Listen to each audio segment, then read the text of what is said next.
Demək uşaqlar, indi biz birinci dərəcədə denkləmin ikinci hissəsi, iki dəyişənli xətti təliklər sistemini eləyəcəyik. Bunu da dim sistemindən, amma 7-ci sinifdə keçmişik. Demək uşaqlar, burada necə həll eləyəcəksiniz? Məsələn, bu asan versiyasıdır. Bax, 2x plus 5 bərabərdir 17-yə. Buradan x-in dəyərini tapırıq. 2x bərabərdir 12-yə, x də buradan bərabərdir 6-ya.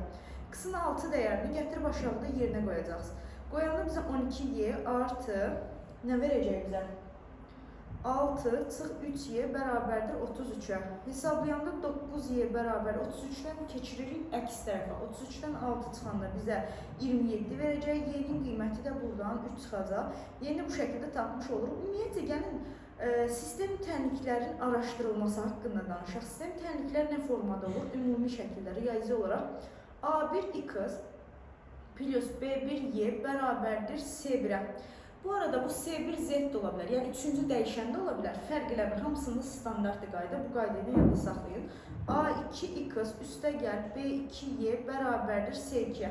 Baxın, bu formada olacaq, tamam mı? Bu oldu sistem tənik. Sistem təniklərin araşdırılmasına gəldikdə birincisi A1-i A2-yə vurduqda bu geometriden gəlir. Əslində bu bir fonksiyondur, tamam mı?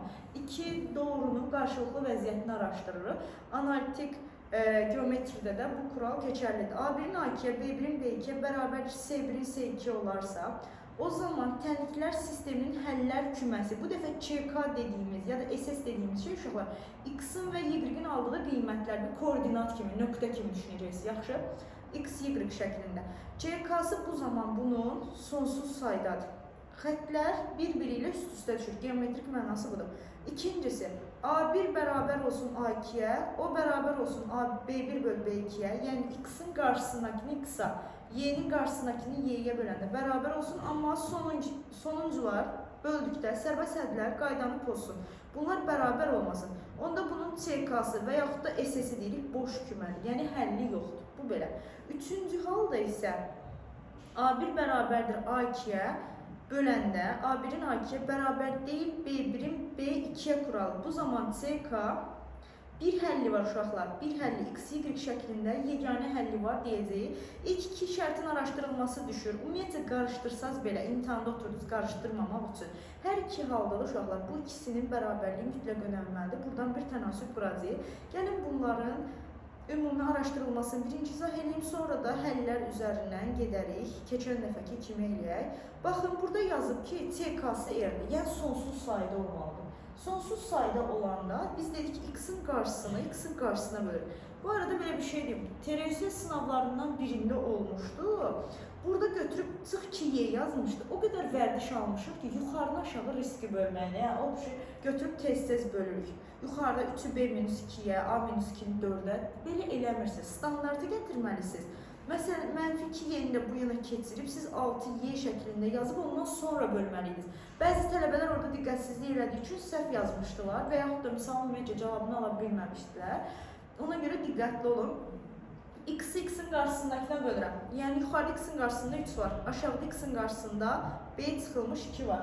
Oldu. Bax, B çıx 2 var. Bərabərdir. Burada A çıx 2 var. Aşağıda Y-nin qabağında 4 var. Bərabərdir. Burada sərbəst hədd 4 var. Aşağıda da 2 var. 4-ü 2-yə bölün. Uşaqlar, bir dəfə bununla bunu eyniləşdirəcəksiniz. Eyniləşdirirəm. Bax, 3 bölmüş B-2. 4 bölü 2. 4 bölü 2-ni ixtisar aparıram. 2 bölü 1 qalır. Buradan çarpaz vuraraq, yəni çarpaz vuracaqsa sizin üçün nə verəcək? 2b çıxılmış 4 bərabərdir 3-ə. 2b buradan bərabərdir 7-yə, b də bərabərdir 7 bölü 2-yə. B-nin qiyməti Z-də 7 bölü 2. Aydın oldu. B-nin qiymətini tapdıq. İndi bir dəfə də götürüb ikinci ilə sonuncunu eyniləşdirərsiniz. Orantıdır da A çıxılmış 2 bölünmüş 4 bərabər deyil, 2 bölü 1 olacaq. Yenə çarpaz vuranda A çıx 2 buradan bərabərdir 8-ə. A-nın qiymətini buradan biz 10 tapacağıq. A-nın qiyməti də 10 oldu. Bizdən bunları vurmağı istəyir uşaqlar. Götürüb vuranda 10-la 2 ixtisar gedəcək, 5 qalacaq, cavab da olacaq 35. Cavabımız da A variantında bu şəkildə araşdırma edəcəyik. Boş kimi olma halı var. Məsələn, 13-cüdə boş kimi olma halı ikinci idi. İki zinciri böləndə bir-birinə bərabər olsun, amma üçüncüyə bərabər olmasın demişdik. İndi götürəcəyik, baxın, fikir verin. CK'sı boş kümədir. X'in qarşısını götürüb X'in qarşısına böləcəm. Bərabər olacaq. -3'ü götürüb -9'a böləcəm. Amma bərabər olmayacaq. 4 bölünmüş A'ya. Sonun üzeri bərabər olmamalıydı. Bir A aşağıdakilərdən hangisi olamaz? Yəni şərti yazdım. Bununla bu ixtisar geçsə ya da bununla bu ixtisar geçsə görürsünüz 3/1 qalır.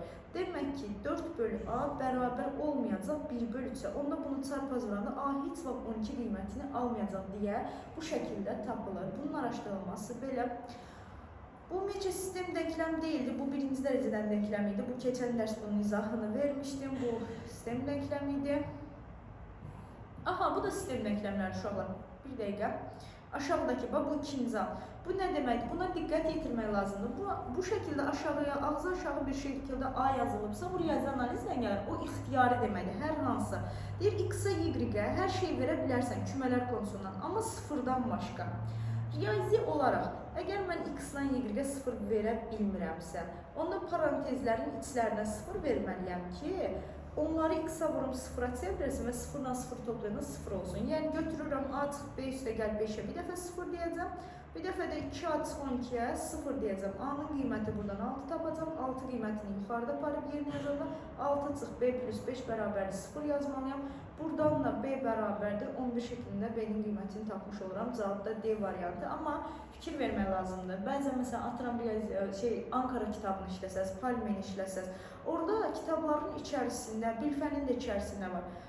Məsələn, burada X, Y əvəzinə yazır ki, yəni bu tənliyin, denkləmin A, B gerçək sayıları için yəni hesablana biləndir deyənlər, uşaqlar, tənlik dağılımı eləməlisiniz. Təkrar standart olaraq parantez dışına A-nı və B-ni çıxarmalısınız. Ondan sonra onların əmsallarına 0 deməlisiniz. Bunlara diqqət etmək lazımdır. Bu belə. Buradan sonra gəldik bura. Bu temel kavramlardan da bilirik, üstü sayılardan da bilirik. Biz bilirik ki, əgər bir parantezin üzərində cüt ədəd olarsa, ədədin ümumiyyətcə qüvvəti cüt dərəcəlidirsə, məsələn A üstündə 2n şəklindədirsə, bu ifadə hər zaman 0'dan böyük bərabər olur. Çünki içinə negativdə qoysan, kvadratı sənə hər zaman pozitiv ədəd verir. Demək ki, pozitivləri toplayana cavab 0 olmayacaqsa, bunların ən minimum qiymətlərini, yəni 0-0 ehtimalını qoyacaqsınız. Bunun içi 0, bunun içi 0 olur. Bəzən sınav sorularında burada 2 əvəzinə 4 yaza bilər və yaxud 6 yaza bilər. Qayda dəyişmir. Cüt dərəcəlidirsə uşaqlar, içləri 0-0 teması edirsiniz. Tək dərəcəlidirsə birinin pozitivi, digərinin negativini eşitdir. Bunun da üstü tərkiblər, üstü dərəcəli dərslər keçəndə bunun izahını verəcəm. Demək, bunun içərisi A çıx B üstə gəl 7 bərabərdir 0 götürürsünüz. A plus B çıx 10 bərabərdir 0 götürürsünüz. Bu şəkildə bu misalı, denklemi həll edirsiniz. Yuxarıdan aşağı məsələn, denklemləri həll edərkən əsas ideya nədən ibarətdir? 2 dənə hərf var, tamam, 2 dənə dəyişən var. Amacım onlardan birini toplama və yaxud çıxma vasitəsilə öncə öndəki katlarını eyniləşdirirəm. Ya tərəf-tərəfə toplayacağım, ya çıxacağım, ya əvəz etmə metodu ilə hərflərdən birini yox etməliyəm. Digər hərfi tapıb, onun qiymətini gətirib yerinə qoyub, digər tapmadığım hərfi tapmaq lazımdır. Yəni belə deyək də, qısa götürsək, məsələn bu sistem denklemi həll etmək üçün yuxarıdakı B-nin qarşısında mənfi, eksi görürəm, aşağıda pozitiv görürəm. Mən düşünürəm ki, bunları tərəf-tərəfə toplasam, pozitiv, negativə aparacaq, qalacaq 3A. 7 ilə də mənfi 10'u toplayanda mənfi 3 bərabər 0 verəcək. A-nın qiyməti buradan gördünüz 1 çıxdı. A-nın qiymətini 1 tapdıqdan sonra gətirib hər hansı birini qoyuram. Atıram yuxarıdakini qoya bilərəm. Hər ikisini də qoyanda eyni cavabı verəcək. A-nın yerinə 1 yazdığımızda 2 çıx B üstə gəl 7 bərabərdir 0 olacaq. Buradan da B-nin qiyməti 9 olacaq. Bu şəkildə tapılacaq. 1 vur 9'da bizə 9 verəcək. Cavabımız olacaq C variantı. Bu şəkildə həll edəcəyik. Bunlar eyni qaydadır. Burada məsələn deyir ki, bizə CK-sı -1 və 2'li. CK dediğimiz şey nədir? X-dan Y-in qiymətidir. X-in yerinə götürüb biz bir dəfə X-in yerinə biz götürüb bir dəfə -1 qoyacağıq. Y-in yerinə də 2 qoyub tənlik yenidən sistem alacaq. A-ya B-yə görə sistem tənlik alacaq. Onu təkrar həll edəcək. Bizə verəcək -A artı 2B bərabərdir 2'yə. Sonra -2B artı 2Y bərabərdir 4'ə. Bunu yuxarıdan aşağı toplasam, məsələn, B'lər yenə gedər. Daha doğrusu burada A qalacaq. B'lər gedər. Toplayanda A bərabərdir 6 olacaq. A-nın qiymətini 6 tapdım. A-nı 6 tapdıqdan sonra atıram yuxarıda yerinə qoysam 6 artı 2B bərabərdir 2'yə. 2B buradan bərabərdir -4'ə. B də bərabərdir -2 şəklində misal həll eləmiş olacağam. Bunların da toplamları mənə 4 verəcək. Bu şəkildə həll edəcək uşaqlar. Baxın, bu tipli suallar belədir. İndi genel ümumiyyətcə araşdırmadan başqa tənklər sistemini həll etmə qaydalarına keçək. Dedim, toplama işləmi bir qaydadır. Məsələn, burada tərəf-tərəfə yeni artı görürəm, birində də eksi görürəm. Katları da eynidir. Yuxarıdan aşağı toplam işlem edəcəm. Bunlar gedəcək. 3y bərabərdir. Buradan 24 olacaq. Y'nin qiyməti 8 olacaq. Ümumiyyətcə, y'nin dəyərini, daha doğrusu burada x eləyir. Y'lər getdi. X bərabərdir 8 oldu. X'in 8 olduğu bir tək cavab var. O da y variantı götürəcəm. Bu belə. Sonra 8-ci testdə də eyni qayda ilə eləyə bilərik. Burada da eyni şeylərdir. Eyni şeylərdir uşaqlar. Bunlar hamısı eyni ideal testlərdir. Məsələn, gəldik 13 tipli kəsirli versiyalara. Fərq eləmir. Baxın, fikir verin. Burada y'nin yuxarısında payında 3 var. Aşağıda y'nin payında 1 var. Aşağını 3'ə vurmalıyam ki, eyniləşsin. Məndən y'ni yox etmək daha asan göründü. Çünki birində eksi 3'dür, birində artı 1'dir. 3 ilə 1'ə ortaq məxrəc, ortaq kat daha rahat tapılır. Aşağının hər tərəfini 3'ə vursam, burada nə alınacaq? Burada 6 alınacaq, 3 alınacaq, burada 18 alınacaq. Tərəf-tərəfə toplayacağım. Tərəf-tərəfə toplayanda bununla bu getmiş olacaq. Yerdə qalacaq 11 bölünmüş x bərabərdir 22'yə. Buradan da x'in dəyəri olacaq 1 bölünmüş 2'yə. X'in dəyərini 1 bölü 2 tapdım. Aydın oldu. İndi gətirib məsələn tutaq ki, onu aşağısında qoyuram. Aşağıdakı yerinə qoyacağım. 2 bölünmüş 1 bölünmüş 2 artı 1 bölü y bərabərdir 6'ya. Burada 2 qatlam çıxacaq yuxarıya, vurulacaq olacaq 4. O 4'dürsə, onda bunun qiyməti 2'yə bərabərdir ki, cavab 6 versin. 1 bölü y cavab 6 verirsə, 2 verirsə, bu 2 verirsə, y'nin qiyməti onda 1 bölünmüş 2 olacaq. Bu şəkildə tapdım. Bizdən onların toplamlarını istəyir. A variantı bu şəkildə həll olunacaq. Gəldik bu tipli sorularda. Burada uşaqlar aşağıdan nəyi parantez dışına çıxara bilərəm? Məsələn, aşağıda hər ikisində nə var? A var. A-nı parantezin dışına çıxarsam nə qalır? B plus C bərabərdir 16. Elə deyək, belə bir ifadə. Mənə B plus C lazımdır. B-nin aşağıda mən görürəm ki, bu ikisini tərəf-tərəfə toplasam, B pozitivdir, C negativdir, mənfi olacaq. C-ni pozitiv eləmək üçün mən bu ifadələri tərəf-tərəfə çıxıram. Bu ikisini tərəf-tərəfə çıxdıqda A-lar getmiş olacaq. Qalacaq B çıxılmış, C bərabərdir 2'yə. Əgər sol tərəfə çıxıramsa, sağ tərəfə də bu şəkildə çıxmaq lazımdır. Bunun qiyməti 2 isə A-nın qiyməti otomatik. 14-cü sualı bu formada işləyəcəksiniz. 11-ci suala gəldikdə, məsələn 11 və yaxud 12 təməl kavramlardan gəlir. Bu tipli testlərin diqqət edəcəyik burasına. Bir də çarpanlar konusundan bilirəm ki, x kvadrat çıxı y kvadratı mən parçalasam, x minus y, x plus y şəklində parçalaya bilərəm. Elə deyib, bu 11'dir. Əgər 2 müsbət ədədi, 11 necə ədəddir? Asal sayda elə deyil. 11 bizim üçün nə verəcək? 1 və 11 verəcək. Pozitiv ədədləri toplayanda, əgər toplamışamsa 11 eləyəcək, çıxmışamsa da mən 1 verəcək də. Yəni, belə deyil, pozitivlərin çıxması daha az qiymət verəcək, toplaması daha böyük verəcək. Bu ideya ilə düşünülür bu testlər. X plus y-yə biz 11 deyəcək, x minus y-yə isə 1 deyəcək. Əgər misalın başında x, y daxildir, z pozitiv verməsəydi, onda ehtimallar dəyişir uşaqlar. Onda negativ ehtimallar da qoya bilərik. Hətta bunların yer istiqaməti ilə dəyişə bilərik. O çox mürəkkəb olur. Ona görə bu misallar standart düşür. X, y daxildir, z deyir və bu formada toplama işləmi olub böyük ədəd götürürsünüz. Çıxmasına isə sadə ədəd olanı həmişə 1 verirsiniz və ədədlər ardışıq sayılar kimi ədədlərə gələcək. 2x bərabərdir 12'yə, x bərabərdir buradan 6'ya, x 6-dırsa y-in qiyməti də 5'ə çıxacaq. Bu formada bir sualdır. Misalın cavabı da 30 olacaq. 12-ci sualda da eyni qayda ilə düşünəcəksiniz. 12-ci sualda da yenə 1 və 17 kimi düşünəcəksiniz. Bunların üstündə çox durmayaq. Məsələn, 5-ci suallara baxıram. Yeni 5-ci sualda eyni qaydanı eləyəcəm. Məsələn, aşağının hər tərəfini 3'ə vurmaq mən daha çox sərf eləyir. Sonra bundan bunu toplayacağım, gedəcək. Toplayanda 5 bölünmüş x minus 1 bərabərdir. Bizə buradan 8 verəcək. Elə deyib. Heç bunu tapmasaq daha yaxşıdır. Çünki bizdən direkt yeni soruşursa x-i yox eləyir uşaqlar. Onda aşağını elə 2'yə vuraq. Aşağının hər tərəfini 2'yə vuracaq. 2'yə vurub tərəf-tərəfə çıxacaq. Bunlar getmiş olacaq. Çıxanda toplanıb 5 bölünmüş y plus 1 olacaq. Cavab da bərabər 2 olacaq. Buradan da y plus 1'in qiyməti bizə 5 bölü 2 verəcək. Yeni də qiymətini tapanda 5 bölü 2 çıx 1 olacaq. O da onun da qiyməti 3 bölünmüş 2 şəklində cavab C variantı olacaq. Bu misalları bu formada işləyə bilərsiniz. 6 tipli suallar standartdır. Bu çarpanlara ayırmada da var idi. Əvvəlki kəsrin məxrəcindən azad olun. Hər tərəfi x-a vursaz, birincidə x-a vuracaqsınız. Bizə nə verəcək bu zaman? X-a vuranda 2 üstəgəl x-y bərabərdir 5x verəcək. Y2 plus x-y bərabərdir 3y verəcək. Fikir versəz sol tərəflər bir-birinə eşit olduğu üçün biz sağları götürüb bir-birinə eşitləyəcəyik. 5x bərabərdir 3y, x buradan 3-ə bərabərdir, y buradan 5-ə bərabərdir. Bu formada işləyə bilərik. Cavabımız da 3 bölünmüş 5-ə gələcək. Bu formada bu misallar işlənəcək. Bunlar belə. Sonra bir dənə baxaq görək burada başqa nə tipli sorularımız var. Sizə demədiyim soru tiplərindən. Baxırıq burada bu tipli sorular gördükdə uşaqlar. Bu tipli soruların standart daha sürətli işləmək istəyirsinizsə, baxın bunun hər tərəfi hasil görəcəksiniz. X, Y görəcəksiniz, X, Z görəcəksiniz. Belə gördüyünüzdə ən optimal, yəni mənə görə ən optimal suallardan biri budur. Hər tərəfini x, y hasilinə, buradakı x, y-yə bölünür. X, z dursa atıram x, z-ə böləcəksiniz. Böləndə 2x-ı, baxın 2x-ı mən götürüb x, y-yə böləndə x-lar gedəcək, çatışmayan hərf qalacaq. Diqqətli olun, yaxşı bu formada.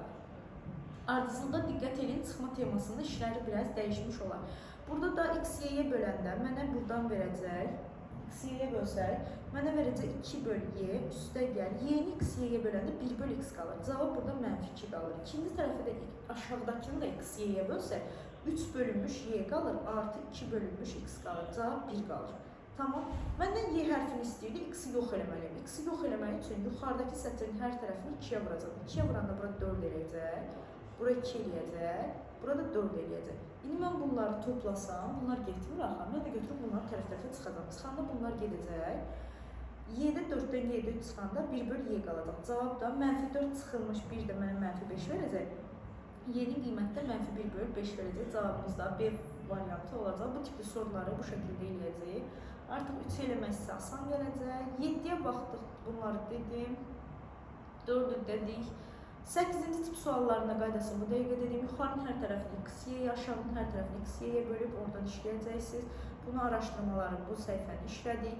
Gəldik bu səhifələrdə uşaqlar üçlünün hasilini istəyir. Əslində var, qayda olaraq yuxarıdan aşağı hamısını toplaya bilərsiniz standart olaraq. Hamısından 2 dənə olduğu üçün 2-ni parantez dışına atıb bu formada eləyə bilərəm. O da mənə 12, 18 verəcək. Hamısının cəmi tutaq ki, A plus B plus C bərabər 9 verəcək. Tutaq ki, cüt bərabərləşdirəm. A, B-nin yerinə 5 qoyan, otomatik bunun qiyməti 4 çıxar. C-ni 4 tapdımsa buradan, otomatik B-nin qiyməti 3. Məsələn, B3 tapdımsa A2. Belə yaza bilərsiniz. Amma mən bundan biraz daha kəstirmə gedirəm. Məsələn, tutaq ki, genəlliklə hər hansı birinə mənfi atın. Atıram ortadakidən mənfi atsam. Baxın, mənfi atdım. Yuxarıdan aşağı topladım. B-lər gedəcək, C-lər gedəcək. Qalacaq 2A bərabərdir. 11-dən də 7 çıxanda 4. A-nın qiyməti çıxdı ki, A-nın qiyməti 2 çıxan kimi digərlərin hamısını doldura bildiniz. Bu 3 olacaq. A2-dirsə bu 4 olacaq. İşte daha rahat gedəcək. 2, 3, buna da 4 dedik. Cavabımızın da bizə 24 verəcək. Demək, hər hansı birinə mənfi atıb, ya yuxarıdan aşağı toplayın, əvəz etməyə girin, ya da hər hansı birinə mənfi atıb tərəf-tərəfə toplayın. Bu şəkildə eləyə bilərsiniz. Daha kəstirmə gedəcəksiniz misallarda. Bunlar asandır, bunlar eyni qayda ilə işlənir. Gəlin fərqli tiplərdən bu tipli soruları işləyərək üçlünün hasilini istəyən uşaqlar götürüb yuxarıdan aşağı bunların hamısını vura bilərsiniz. Vuranda x-in kare, y-in kare, z-in kare olacaq. Hamısına kare sayda olacaq. 18, 9 və 8 olacaq. Buradan da x, y, z-i tapmaq istəyəndə mən misaldan kök alacağım. 18, 9 və 8-dən kök alacağım. 18-i 2 ədədin hasili kimi düşünsəm, məsələn 9, 2 kimi düşünsəm, 2, 9-dan deyirik. 1, 9 çıxır, 2-ni 8-ə vuranda 16 eləyir, ondan 4 çıxır. Cavabımız da buradan 36 eləyər, C variantı. İkinci alternativ üsul olaraq da belə bir şey deyə bilərəm. Məsələn, ədədləri tək-tək istəsəydilər, onda olayımız, ədədləri tək-tək istəyəndə bizim olayımız biraz dəyişir. Demək, əgər sizdən, məsələn, ədədləri tək-tək istəsələr, neyini? Məsələn, mən random hər hansı bir ikisini vururam. Vuranda y-nin kare, x, z bərabərdir 18 vur 9 olur, tamam mı? Buradan x, z-in yerinə 8 gətirib qoyub hesablarım. Y kare bərabər 18 vur 9 bölü 8. Bu şəkildə işləv eləmək olar. Amma prosto bu misal üçün yuxarıdan aşağı vurmaq metodu daha sərfiyyatlıdır. Amma hər hansı random olaraq tək-tək istədikdirsə, dediyim kimi ikisini vurub digər ikisinin hasilini əvəzləmə metodu daha yaxşı ola bilər. Məsələn, dediyim 6-cı sualda bu qaydanı eləyə bilərik. Məsələn, yuxarıdan aşağı bu ikisini vursam, mənə AC vur B-nin kvadratı bərabərdir 12 vur 18 olacaq. AC-nin qiyməti 24 bilirəm, gətirib yerini yazacaq. O da mənə 12 vur 18 eləyəcək. Buradan ixtisarlarımıza aparaq uşaqlar. Məsələn, bununla bu geçsə 2 qalar, 2 ilə 18 desə 9 qalar. Onda B-nin qiyməti 3 çıxar. B oldu 3. B-ni 3 tapdıqdan sonra hamısını doldura bilərəm o yerinə. Bu 3-dürsə bu 4-dür, bu 3-dürsə bu da 6-dır, bu 6-ymış, bu da 4-müş. 13 eləyəcək cavabımız. Bu formada, bu qaydadan istifadə edə bilərsiniz. Burada baxıram ki, A-dan C-ni çıxmaq istəyir. Onda mən yuxarıdan aşağı bu ikisini çıxacam. Çıxanda, baxın, A, B çıxılmış, B, C olacaq, bərabərdir. Ya da aşağıdakı bu ifadənin hər tərəfini B-yə də vura bilərsiniz. Eyni bir şeydir. Fərq eləməz. 17 çıx 25 eləyəndə də bu da bizə verəcək 42 verəcək. Buradan B-ni parantez dışına çıxarım. A çıx C bərabərdir 42. Bu 7 olduğu üçün bunun da qiyməti 6 olacaq. B-nin qiyməti 6 olacaq. Bu şəkildə eləyin. Siz əgər çıxma istəyirsə çıxın, tərəf-tərəfə toplama istəyirsə tərəf-tərəfə toplayın. Məsələn, mənim əlimdə belə bir bilgi olduğu üçün bu ikisini tərəf-tərəfə toplayıb yeni parantez dışına alacaq. X plus Z bərabərdir. Buradan 20, 32 olacaq. Bu 8 olduğu üçün bu da 4 olacaq. Bu şəkildə kəstirməyə gedə bilərsiniz. Bunlar da bu qayda ilə işlənir uşaqlar. Gəldik sonra bu tipli suallara. Baxın, 13 tiplilərin qaydasını yuxarıda dedim. Bunları dedim, gəldik. Məsələn, bu 11 tipliləri göstərim, sonra göstərim ki, digərləri də 11 tipliyə gətirilir. Birincinin hər tərəfi, məsələn, bizdə A hərfini istəyir, elə deyil. Yuxarıdan aşağı toplayıb əvəzləmədə eləyə bilərsiniz. Bu uzun gedir. Məndən A hərfini istəyirsə, B-li və C-liləri yox eləməliyim. Ona görə ortanın hər tərəfini mənfiyə vuracağım. Harada B və C görürəm, onu mənfiyə vurdum. Tərəf-tərəfi yuxarıdan aşağı toplayacağım. Bu bunu götürəcək. 2 böl A qalacaq, bərabər 13-dən 7-ni toplayacağım. 20, 20-dən 8 çıxacağım. 12 eləyəcək. A da bərabərdir 1 böl 6 eləyəcək. Cavabımız bu şəkildə kəstirmə çıxacaq. Sonra gəldik məsələn 13 tipli sorulara. 13 tipli soruları da bu qaydaya gətirmək lazımdır. Mən dedim ki, yanda hasili görürsünüzsə götürün onu həmən hasilə bölün, hasil cütlüyünə bölün. Məsələn, misalın hər tərəfini x, y-yə böləcəksiniz. Sonra y, z-ə böləcəksiniz. Aşağıdakını isə x, z-ə böləcəksiniz. Çatışmayan hərf qalır. Ardıcılığa diqqət edin. Çıxma temasında qarşılıq olmasın, orada bayağı bir sıxıntı yaşayacaqsınız.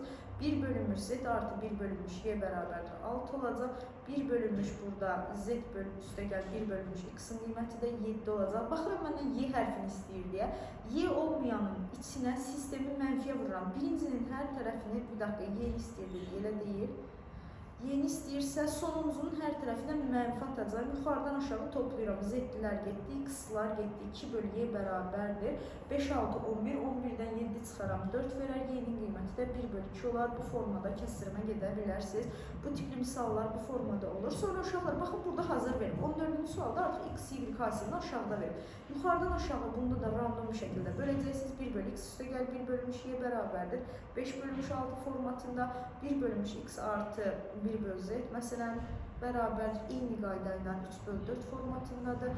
Bu şəkildə 1 bölünmüş y fərq eləməz, mən ardıcılığı dəyişdim, amma yenə də toplam işlem olduğu üçün sıxıntı yoxdur. Bu formada mənə z-lini istəyirsə, içində x olan birincinə mənfi atıb, tərəf-tərəfə toplayan uşaqlar x-lar gedəcəkdir, y-lər gedəcəkdir. Yenə standart misal bu formada işləyəcəkdir, bu belə. Gəldik 9-cu tip soruları işləyəndə isə bu tipli soruları işləyəndə yuxarıdan aşağı hamısını vurun geçsin uşaqlar. Vuranda düşünün soldan solu, sağdan sağı vurursunuz. Bunun yuxarısında A, aşağısındakı A-nı aparacaq, yuxarısındakı B, aşağıdakı B-ni aparacaq, yuxarıdakı, aşağıdakı C, yuxarıdakı C-ni aparacaq. Qalacaq A, B, C bərabərdir 3 vur, 4 vur, 5 şəklində. O da bizə 60 verəcək, bu belə. Burada da eyni qayda eləyə bilərsiniz. Tərəf-tərəfə yuxarıdan aşağı vurduqda C-lər getdi, B-lər getdi. Tərazi kimi sağdakı, soldakini götürəcək, A-lar getdi. Qaldı sadəcə, burada 2-lər getdi, 4-lər getdi, qaldı 3A, C, B bərabərdir 1-ə, A, B, C bərabərdir 1 bölü 3 şəklində yazacaqsınız uşaqlar. Buradan da bizə 1 bölü A, B, C-ni istəyirdi. Cavabımız 3-ə gələcək, cavabımız B variantı olacaq. Bu misal tipləri belə. Bunu yuxarıda buna bənzər soru tipi göstərmişdim, amma yenə də göstərim. Bu misalın hər tərəfini 3y-yə vuracaqsınız, 3y-yə vurursunuz. Belə deyək də, məxrəc gördünüz, mən məxrəc sevmirəm. Kəsirin məxrəcini gördüm. Məxrəcdən hər zaman azad oluram. Sizə də tövsiyəm odur ki, azad olun. Məsələn, birincinin hər tərəfini 3y-yə vururam, ikincinin hər tərəfini də 6x-a vuracam. 3y-yə vuranda bax, 2x 3y-yə vurdum, 6x y üstə gəl 5 olacaq. Bərabər 3y-ni 4-ə vuranda 12y eləyəcək. Sonra ikincinin hər tərəfini 6x-a vuracam, 6x y üstə gəl 5 bərabərdir, 30x eləyəcək. Fikir verdinizsə, sol tərəfləri eşitlik kuralına gəldi, 12y bərabərdir 30x deyəcəm. Buradan da götürüb ixtisar aparacam. 6-ya böləndə 2y bərabər 5x tapacam. Sayısallardan bildiyim üçün y bərabərdir 5 götürəcəm, x 2 götürəcəm. Yuxarıdan aşağı 2 bölü 5 şəklində yazacam. Bu arada bir dənə kural daha keçərlidir burada və misalın cavablarında uşaqlar hər zaman ödəyir. Demirəm riyazi bir qaydada, amma nədənsə misallarda hər zaman yoxlamışam, ödəyir. Bunu atın buradan. 2x bərabər 4 yazmışam. X-in qiyməti 2-dir, tamam mı? Bunu atın buradan, y-nin qiyməti də 5-dir. Vəsiyo, 2 bölü 5. Həqiqətən də ödədik, gördük. Və məsələn, digər misalda da kəsirlinin başına atın. X bərabər 4-də, bu getdi. 6y bərabər 8-dir. Y-nin qiyməti də buradan bərabərdir. Bizə hər tərəfi 6-ya bölsəm və ixtisar aparsam, 2 ixtisar aparsam, 4 bölünmüş 3 şəklindədir. X-i y-yə böl demir. O da bərabər 4 bölünmüş. Y-yə böldüyüm üçün y-nin naborot çevirəcəm. 4-də 3, 4-lər gedəcək, cavab 3. Cavab A variantıdır. Həqiqətən də şıklara baxsaq, cavab A variantıdır. Bu hər zaman keçərlidir. Riyazi bir qaydadır. Yox, amma misallarda nədənsə hər zaman ödəyir deyə mən də sizə deyə bilərəm bunu, iddia edə bilərəm. Sonra uşaqlar, buna bənzər soruları elədik. Bu deyəsən artıq birinci dərəcədən yükləmin gəldik bura. Buradakilərin hamısını öyrətmişdim. Gəldik bu tipli sorulara. Məsələn, mənə deyir A, B, C-ni tap deyir, tamam mı? Hamısını toplamağımı istəyir. Yuxarıdan aşağı bu tərzdə sistem tənliklər olanda bir toplamanı ya da hər hansı bir mənfiyə vurub tərəf-tərəfə toplamanı yoxlayın. Yoxlasam 2A burada görürəm, 2A görürəm, mənfi A görürəm. Mənə 3A verəcək, mənfi 3B görürəm, 2B və 4B görürəm, 3B verəcək. C-lərə baxıram, C-lərə baxıram, 3C verdi, bərabər. Demək, sadəcə yuxarıdan aşağı toplamaq lazımıymış. Toplayanda 15-dən də 3 çıxanda cavab 12 verir. Buradan da A üstə gəl, B üstə gəlsin. 3 parantez dışına atıb, ixtisar aparsam 4 verir. Cavabımız da B variantı olacaq. Bu formada. 10-cu sual da eyni qaydada. Uşaqlar, indi belə bir şey deyəcəm. Baxın, yuxarıda A plus B, A minus B olanda onun paydasına, hasilinə tək-tək bölmək olur. Amma yuxarıda vurma, aşağıda toplama olduqda isə bunu bölmək olmur. Ona görə bunu tərsinə çevirəcəksiniz. Yuxarıdakı misalın qaydasına gətirəcəksiniz. Baxın, bu formada. Hamısını əvvəlcə bu formada çevirməlisiniz. Çevirəcəksiniz. Sonra tək-tək yuxarıda işlədiyimiz misal stili kimi yuxarıdan aşağı tək-tək böləcəm. 1 bölü 5 üstə gəl 1 bölü A bərabərdir 8 olacaq. 1 bölü C üstə gəl 1 bölünmüş A bərabərdir 5 olacaq. 1 bölünmüş C artı 1 bölünmüş B bərabərdir 11 olacaq. Məndən B-ni istədiyi üçün içində B olmayan ifadənin hər tərəfini mənfiyə vuracam. Onda ikinci ifadənin hər tərəfini mənfiyə vurub tərəf-tərəfə toplayanda A-lılar getdi, C-lilər getdi. Qaldı buradan mənə 2 bölünmüş B bərabərdir. 8 artı 11, 19 eləyir. 19-dan 5 çıxsam 14 eləyir. B-nin də dəyəri 1 bölünmüş 7 eləyir. Bu şəkildə tapılacaq cavab A variantı. Sonra bunlar bu şəkildə həll olunacaq. Məsələn, baxıram 14 və 15 tipli suallarda. Uşaqlar, bu tipli sorularda fikir verirsiniz, kəsirin məxrəcində A çıx B var da. Mənə ifadənin sonunda A-lı və B-li ifadə qalmayıb. Ona görə mən götürüb, burada onları yox eləməliyim. Yox eləmək üçün də mən ipucu bilirsiniz nə verir burada. Aşağısına baxın, A çıx B var, elə deyil. A çıx B. Bu şeyin məxrəcində A çıx B varsa, sürətində də, payında da A çıx B yaratmalıyım. Yaradanda, demək ki, bu sistem ikisini tərəf-tərəfə çıxsam, bax, birinci kəsirdən birincini çıxsam, məxrəcləri eynidir də, aydın oldu. Çıx 3 bölü 2, çıx 4 bölü 2, bərabərdir. Sağ tərəfdə 1 bölü 2-dən çıxacam 2 bölü 3. Bu ifadə mənə nə verdi? 1 verdi. Gördünüz, ondan azad oldu. Elə bir şey qalmadı ortada. Bunu hesablayanda x-da mənfi 7, bu formada alınacaq. Bu bərabərdir. Sağ tərəfi 6-da, ortaq məxrəcə gətirəndə 3 çıx 4, mənfi 1 verəcək. Sonra da bunu digər tərəfə atacağım. 1 plus 1 bölü 6 bərabər 7 bölü x olacaq. 6-da bu şuraya hesablayanda 7 verəcək, 7 bölü x olacaq. X-in də dəyəri 6 olacaq. Bu formada işləyəcəksiniz. Məsələn, burada da eyni şeydir. Tərəf-tərəfə toplasam, birinci isə 1 verəcək. Bununla bunu toplayanda bu mənə 1 vermiş olacaq. 1 artı 12 bölünmüş x bərabərdir 2-də 6. 2'də 6'nı böləndə bu 3 verir. Onda bu şeyin qiyməti 2 imiş. Onun da 2 olması üçün x 6 imiş. Bu formada işləyə bilərsiniz. Sonra gəldik ən çox düşən soru tiplərindən biri budur. Uşaqlar bu tipli sorularda əvəz etməyə gedir. Ən çox da çarpanlar mövzusunun içində bu daha çox qabağımıza çıxır. Baxın, məsələn, mən burada A çıx B-nin yerinə C-ni bərabərliyin digər tərəfini atsam mənfi C vermiş olacaq. B çıx C-ni tapmaq istəsəm, B-ni və C-ni bu yana keçirirəm. Baxın, B çıx C alınır. Gördünüz, bu müsbət A verir. A plus C-ni tapmaq üçün A C-ni solda saxlayıb B-ni sağa keçirirəm. Bu da B verir. Bu formada eləsəm A-lar, B-lər, C-lər gedib cavabımız mənfi 1 qalacaq. Cavab A variantı olacaq. Bu misal bu şəkildə həll olunacaq. Burada yuxarıdan aşağı bunların qaydalarını dedim. Artıq bu sarmal denilmə tipləridir.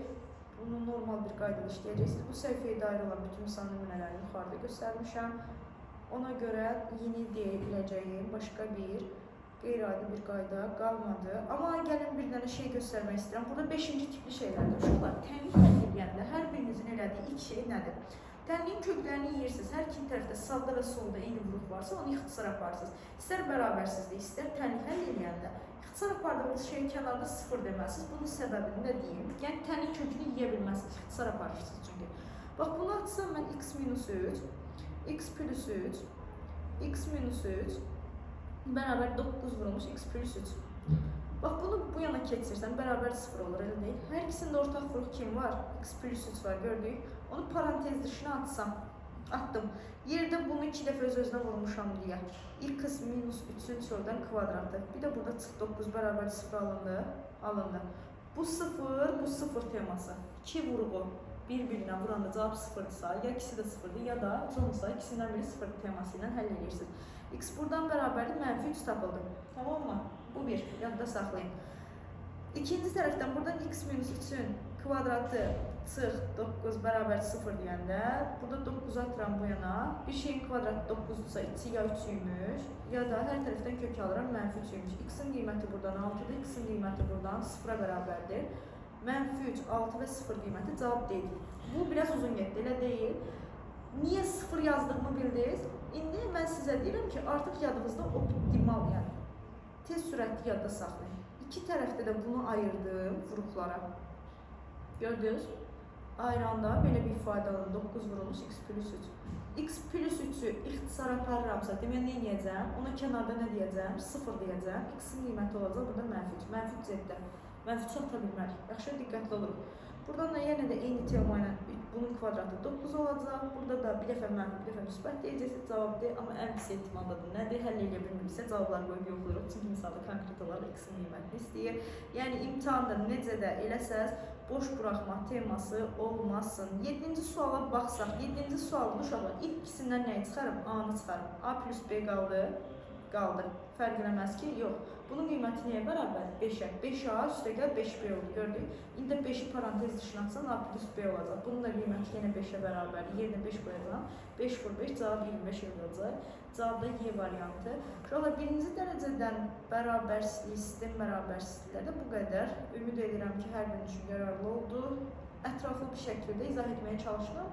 Artıq burada da göz bənzəri sorular var. Bütün misal tiplərini göstərməyə çalışdım. Bu qədər uşaqlar.